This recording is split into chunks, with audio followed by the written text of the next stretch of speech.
Alors, mesdames et messieurs, chers camarades, bonjour et bienvenue. Aujourd'hui, nous allons parler intelligence artificielle.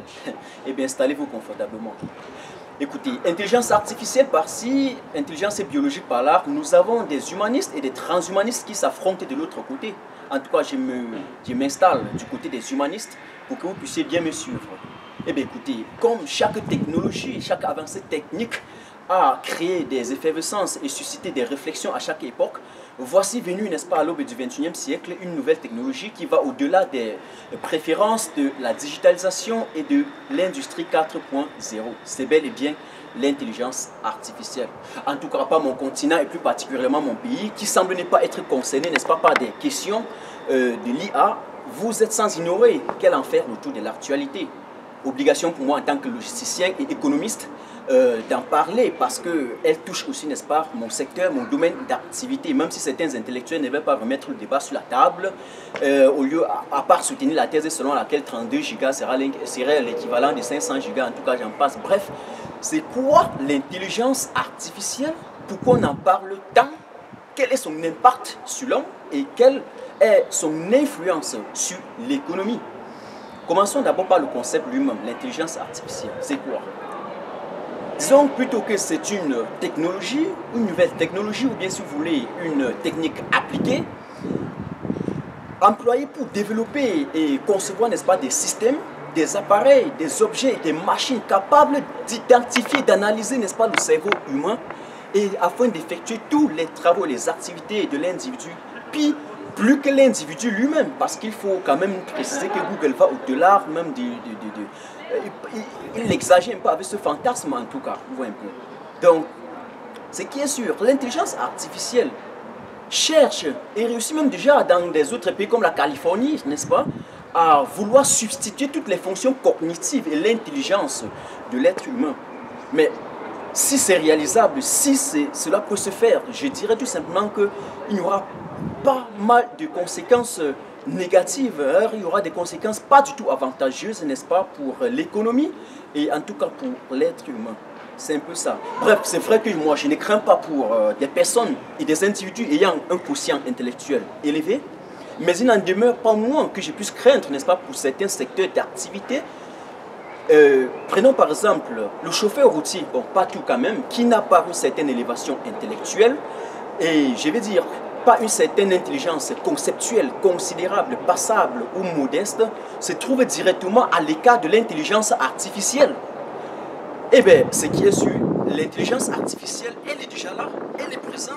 En tout cas, de nos jours, on ne peut plus rien faire, on ne peut pas stopper son évolution ou son développement.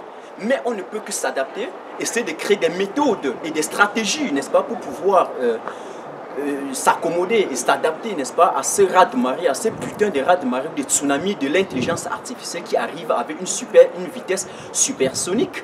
Et bien, la question qui se pose est celle de savoir, est-ce que l'intelligence artificielle peut réellement faire effectuer le travail de l'homme comme l'homme et plus que l'homme? Parce que pour que cela soit réalisable, il va falloir que l'intelligence artificielle puisse subordonner, n'est-ce pas, à nos prérogatives en termes d'humanisme ou d'humanité, par exemple. Est-ce qu'elle doit avoir une architecture, comment puis-je dire cela, une architecture morale, n'est-ce pas, comme un être humain est capable de décider comme un chef d'entreprise, de décider comme un président, de décider, par exemple, comme un directeur de société? Je n'en sais rien. En tout cas, on sait que, ne dis pas que moi je suis pessimiste, on sait bien que la science-fiction d'hier, bref, pas tout, est quand même devenue une réalité aujourd'hui, mais pas tout aussi.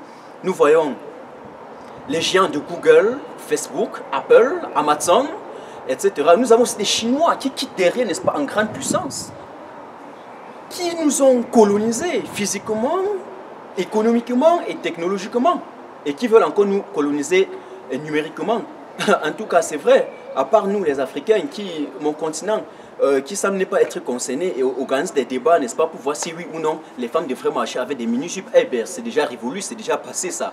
Donc, ils nous ont colonisés numériquement, maintenant ils veulent nous coloniser encore. Parce que là, nous avons déjà vendu notre vie personnelle, donné toutes nos données privées, n'est-ce pas, aux Américains qui sont allés stocker ça, n'est-ce pas, dans des gros serveurs en Californie. Eh bien, il faut qu'on change.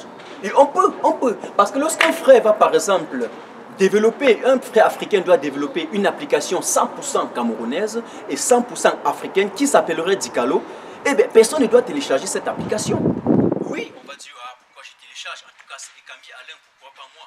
En tout cas, mesdames et messieurs, lorsqu'on a critiqué, lorsque j'ai fait ce genre d'exposition et cette analyse, il s'impose quand même la nécessité, n'est-ce pas, de proposer, parce que critique, sans proposition n'est que ruine de l'esprit. Eh bien, ce que nous voulons, un, c'est l'adéquation et la synergie, en tout cas entre le secteur public et le secteur privé. Bref, l'intégration des pouvoirs publics et des hommes politiques avec des acteurs privés afin de pouvoir préparer la nouvelle génération, en tout cas la jeunesse, à ce tsunami, à cette tempête qui arrive, n'est-ce pas, ce raz-de-marée de l'intelligence artificielle qui arrive avec une vitesse démesurée, au-delà de la norme. Deux, il va falloir quand même introduire, faire des conférences et introduire déjà des débats sur la révision et la réforme du système éducatif, en tout cas, qui, au moment où je vous parle, en 2018, est basé sur un archaïsme sans précédent.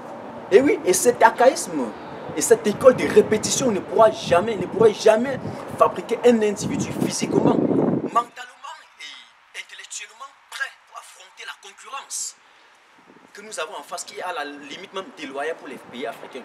Et oui, c'est un système éducatif colonisé, puisque le résultat c'est quoi? Il a fabriqué des dirigeants, des ministres et des gouverneurs colonisés. C'est le prix, c'est le produit de cela.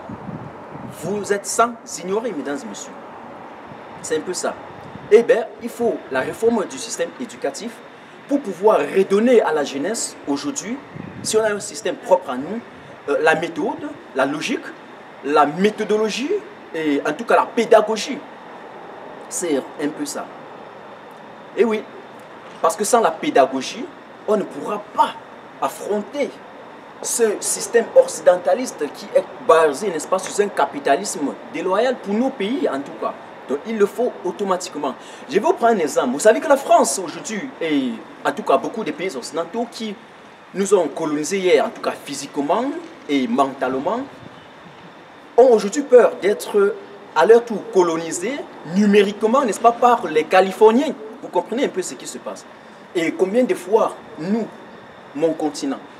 Donc, il va déjà falloir qu'on essaie de faire quelque chose. Parce que vous savez que ce fantasme de Google, à vouloir toujours chercher, ou bien cette tendance à vouloir anthropomorphiser et humaniser la machine, elle doit vider notre savoir. Et oui, parce que on aurait déjà complètement mis notre substance grise et toute notre réflexion, n'est-ce pas, ou notre capacité de réflexion dans des machines, et que Google exploiterait, n'est-ce pas, cette capacité de réflexion et notre intelligence pour développer et concevoir des systèmes qui remplaceraient maintenant le cerveau humain, et donc nous serons déjà dépourvus de la morale. Donc si nous, et c'est vrai, parce que si nous n'avons plus une mémoire propre à nous, eh bien on devient vide, on cesse d'être vivant, mais plutôt assujetti et dépendant de la machine. En tout cas, mesdames et messieurs, je reste convaincu sur un point, que l'intelligence artificielle, même s'il y a beaucoup de sciences qui ont réussi, va quand même connaître des obstacles et des contraintes. Elle va chuter sur beaucoup de points parce que je reste optimiste, n'est-ce pas, du point de vue humaniste. Comme je l'ai dit d'ailleurs d'entrée du jeu, parce que je suis ma logique. Parce qu'il sera incapable sur un point en tout cas. La capacité d'organisation, de coordination et de contrôle, n'est-ce pas, de certaines activités administratives et complexes aussi.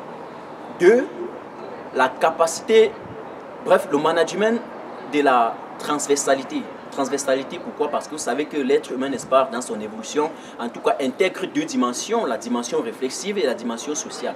Dimension réflexive dans le sens où,